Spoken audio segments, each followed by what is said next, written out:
Hello everyone, and welcome to this evening's screening of The Institution. This is the third and final event at Nottingham Contemporary of the Acting Out Festival, and it's been quite a journey in the last week, so thank you all who have been a part of making that happen, people from the festival itself and partners like Making Waves. It's been really great, and also audiences that some of you have come to all three events, so thank you so much. So our participation in Acting Out in this evening's event is part of a broader research project that's happening here at Nottingham Contemporary and in relation to our partners at the University of Nottingham, as well as Making Waves and other groups. And it's looking at anti-psychiatry, its histories, and its legacies in contemporary society. And I think the people who made this film, Ian Breakwell and Kevin Coyne, were very much in that conversation around anti-psychiatry and share some of its commitments, particularly around patient involvement in the process of care, the democratization of the clinic, and an understanding of madness as part of life and not something to be understood in isolation from broader social contexts. And after we see the film, we'll see some of these legacies be brought into the present, first with images of Balderton Hospital created by Kevin Chettle while he was a resident there, and also presentations by members of Making Waves, which is an experience-led organization that challenges ideas about madness in Nottingham. So onto the film. The Institution was made in 1978. And it was made, as I said, through a collaboration between the artist Ian Breakwell and performer, writer, and musician Kevin Coyne. Both of them studied at the Derby School of Art and later came together around a mutual concern for the social construction of madness and the treatment of those incarcerated in mental health facilities. They were drawn to questions of mental health for different reasons. Kevin Coyne was a psychiatric nurse in the late 60s. He worked in Lancashire as well as a drug counsellor in London in a project in Soho.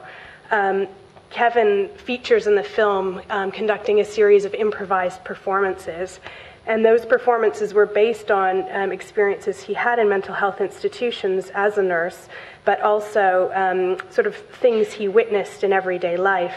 And he said that he crafted these performances as a response to a kind of everyman figure, someone who, in his words, he had met in the pub hundreds of times. And he questioned whether this solitary figure was not so much the figure of loneliness, but rather someone on the brink of something new, and whose seemingly psychotic episodes might be better understood as breakthroughs into another form of consciousness. And the effect of his experiences in mental health spaces really influenced also his musical career. His first album was called Case History, his second, Marjorie Razorblade, and he wrote and spoke quite a bit about these issues. He was joined in the making of this film by Ian Breakwell, and Ian Breakwell was a member of a group that was called the Artist Placement Group, which was very active, began in the 1960s, and that group worked in the context of sometimes corporations and later on in civil service organizations like the DHSS, which is the basis for Ian Breakwell's kind of interest in mental health spaces. They operated on the principle of an open brief. So the idea was that they would work within the context of these institutions, but they would not be determined by those institutions. They would not be instrumentalized or told what to do, essentially, by those institutions, but would create a kind of space for both creativity but also strong levels of social critique, which was not always welcome, as you can imagine. In 1976, after Tony Benn opened the door for the group to do placements in the Department of Health and Social Security, Breakwell did a placement in high-security mental health institutions at Broadmoor and at Rampton. The placement was instigated by a group of architects who were working in the context of the DHSS and who increasingly were much more interested in the social and experiential architectures of the spaces of mental health as much as they were in the kind of bricks and mortar aspects of those architectures. So Breakwell wrote a report of his experiences in 1979, and he describes the kind of mutual commitment that he and the architects, and increasingly also the residents of Broadmoor and Rampton, had to a process in which the opinions of patients were sought and given equal weight to that of the opinions of staff. This was at the time seen as an unprecedented and controversial proposal, as you can imagine. Nevertheless, they proceeded with tape recorders, interviewing residents, photographing the site, and preparing a large illustrated report based on patient and staff input that was brought to light in 1976, and it was called the Broadmoor Community Study. This report was absolutely not very well received by the staff nor the administration at Broadmoor. Its findings were seen to be unacceptable and beyond the scope of an artist's placement, and it embarrassed the hierarchy of the DHSS as it drew attention to the circumstances of extreme abuse that were taking place there and at Rampton. It was therefore put on limited circulation and barred from public access through the Official Secrets Act. And you can see here some of the things that were in that report that were placed under the Official Secrets Act and therefore not able to be circulated in public. There were diary entries, audio cassette recordings, sort of everything to do with the research that was undertaken at Broadmoor, and Rampton went under this Official Secrets Act. Rampton itself, all staff and security who worked there had all signed the Official Secrets Act, as had the architects and Ian Breakwell. So once they sort of handed over this material, they really didn't have a right to access it again. And that material is still under the Official Secrets Act and inaccessible, although Breakwell's wife, partner, is trying to allow those to be opened up into the public realm, and I think has gained some headway there. I was hoping that would have happened by tonight, so we could have looked at some of those documents together, but unfortunately it's not the case. Anyway, so this kind of suppression was not super great for Ian Breakwell, who had spent 2 years of his life working in this context, nor any of the people who were involved in the study. And so he and others started to engage in sort of art projects. So they had exhibitions and did some writing and sort of published things within the art world about this experience. One of those exhibitions actually took place in Nottingham at the Midland Group Gallery. And then one of the works that was created in this environment or this atmosphere of suppression was the institution, which we'll see tonight. And the institution, from Breakwell's perspective, was intended to question what he called normal viewing habits, or those easy responses to harrowing documentaries and socially conscious dramas, which he said are served up on the nation's small screens between the cornflakes and motorcar adverts. So he wanted to create something that would disrupt those kinds of viewing patterns. He and Kevin Coyne had been involved in creating performances together since about 1971, based on this kind of interest in the border between normality or normal behavior and psychotic behavior. And in this performance that they developed over the years, Kevin Coyne would do very much what he does in this film, which is to engage in improvised performances, while Ian Breakwell sits in the corner and plays a kind of psychiatric nurse role of sort of asking questions and giving orders to Kevin Coyne. After seeing the institution and other projects made by Coyne and Breakwell, a journalist called John Willis at Yorkshire Television became aware of what had happened at Broadmoor in the study and the conditions particularly at Rampton. He was interested in this and attempted to get into Rampton with no success, which kind of fueled his determination to expose what the situation was there. He conducted interviews with the former residents and staff who had moved to Balderton Hospital by then, and created a 2-part television documentary that was called The Secret Hospital that was aired in 1979. And this documentary strongly condemned conditions at Rampton and set up Balderton as a kind of hopeful alternative. So while criticizing these mainstream approaches to the issues, Breakwell was also very concerned that their work at Broadmoor and Rampton have a wider social impact.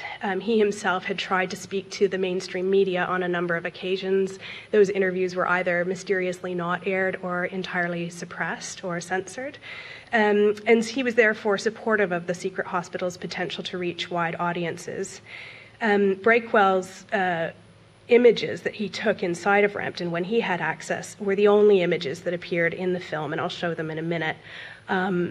of what Rampton looked like from the inside, because the crew of the documentary were not able to get inside. His conversations with Willis really pushed Willis towards not only the testimony of residents and the impact of the behavior of nurses, but also the architecture and atmospheric dimensions of the violence that people experienced there. And apart from these images and advice, he wasn't really involved in the making of the secret hospital, but he was very strongly hoping that this would create a closure of all high security mental health institutions in the country. It's pretty much at this point impossible to get screening rights to the to the secret hospital. I have here just a kind of bootlegged copy, which is not very high quality, as you can imagine, because it's bootlegged. So I'm just going to show you a couple of clips from that documentary. It was called Catherine Ward, for maximum observation. Despite the Official Secrets Act, we managed to obtain these unique photographs, taken inside this highly sensitive area. For every room, iron double doors and a tiny peephole. Inside the bare wooden-floored cells, not a scrap of furniture. With ceilings 11 foot high, the rooms are eerie. No view out of these high windows. On the bare walls, the sad signs of anguished scratching from previous occupants, even the remains of excrement.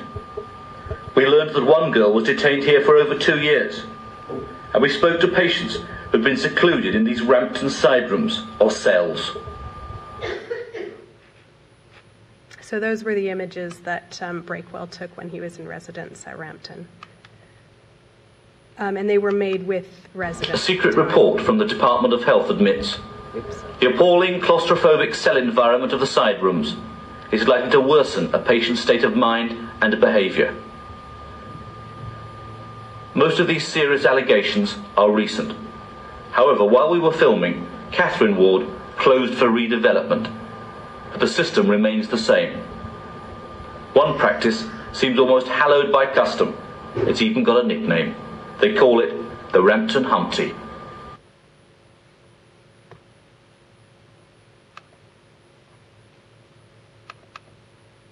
While making this programme, we tracked down 115 ex-patients all over Britain. Those who alleged brutality, every single one. We also spoke to ex-nurses, doctors, social workers, officials, and other members of the Rampton staff, 41 individuals. The total number of serious allegations, all these made, 801. The most recent assaults only a few days ago. In all, the number of individual nurses named to us and accused of brutality, 146. So, in spite of the fact that Breakwell had a fairly strong critique of this kind of sensational documentary, he also had these aspirations that it would create some degree of change. And I think while it didn't instigate widespread change, the secret hospital did catalyse a parliamentary investigation that was called the Boynton Report. And this Boynton report was read out, or aspects of it were read out in the House of Lords in 79. And of course, it had a much more measured response than the secret hospital or Breakwell's work had sort of called for. And I'll quote from this for a moment. You'll have to imagine that I have the voice of Baroness Young in the late 1970s. She said, "The report praised both the dedication and the hard work of most staff at the hospital and many of the facilities there. I endorse this praise. But the team was also critical of the way the hospital is managed and called for major improvements in the treatment and care of patients. Altogether, there are 205 recommendations and suggestions." So some of the main proposals that they made were related to having a community board who would oversee the goings-on at Rampton, having more public scrutiny and exposure to the site and what was happening there. But I don't, it was controversial whether that constituted very widespread change. It certainly didn't end all of high security mental health institutions in the country at that point. But it did bring aspects of the space to light that had been previously really really hidden. And so I think it's in that kind of context. The film, The Institution, won't look very much like what we've seen here, but it's in the sort of the context and atmosphere of that suppression and that research that it was undertaken and created by Coyne and Breakwell. So we'll turn over to the film now. Thanks so much. It actually shattered communities inside of the hospital. Friends and lovers never got a chance to say goodbye. Friends and lovers never saw one another again. I think there's something about institutionalization. Kevin talked about the patients and the staff got put down by the bosses. That's an absolutely brilliant picture because it showed that the institution is about power. Institutions can be very much about bad power. And institutions have survived the closing down of places like Rampton and Balderton. Well, in fact, Rampton is still open, of course, but Balderton is shut. But institutionalization actually moved into the smaller group homes. People who had been friends and lovers got separated, but people who'd been arch enemies on the wards got to live together in smaller, sadder spaces because they had the same care needs. I remember a worker in 1992, he drew one of the new group homes, and he drew it with barbed wire around the perimeter and bars on the windows, and he said, the place where I work, the place where we live, there aren't really bars on the windows, but there might as well be because we're all trapped in there. We're still trapped. I'm trapped in there too. So I just want to, if we move on to the next picture, please. Just want to finish by sort of saying the good news about Kevin. Kevin Chettle, my true colours shone through. Kevin Chettle, Balderton Hospital, 1960 to 1980. University of Nottingham, 1998 to 2013. Kevin was appointed a lecturer within the Department of Social Work. Possibly one of the few lecturers who doesn't read or write, but who is an amazing communicator through his pictures. And you can see here book jackets and posters from all over the world have commissioned Kevin.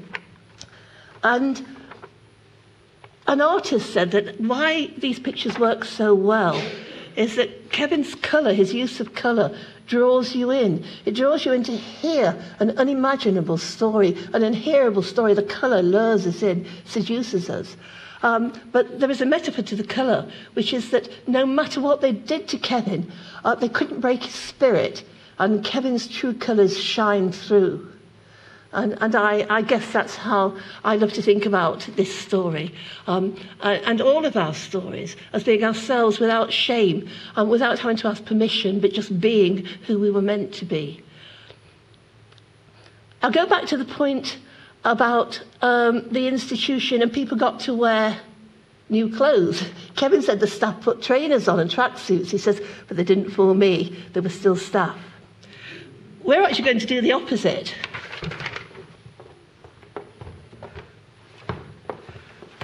We're going to put our white coats on. Now, some of you may choose to discharge yourself voluntarily at this stage, but we do invite all of you to become temporary patients and admit yourself into Nottingham Contemporary Secure Ward. And we have Dr. Fox here, who is going to lead you through the admissions process.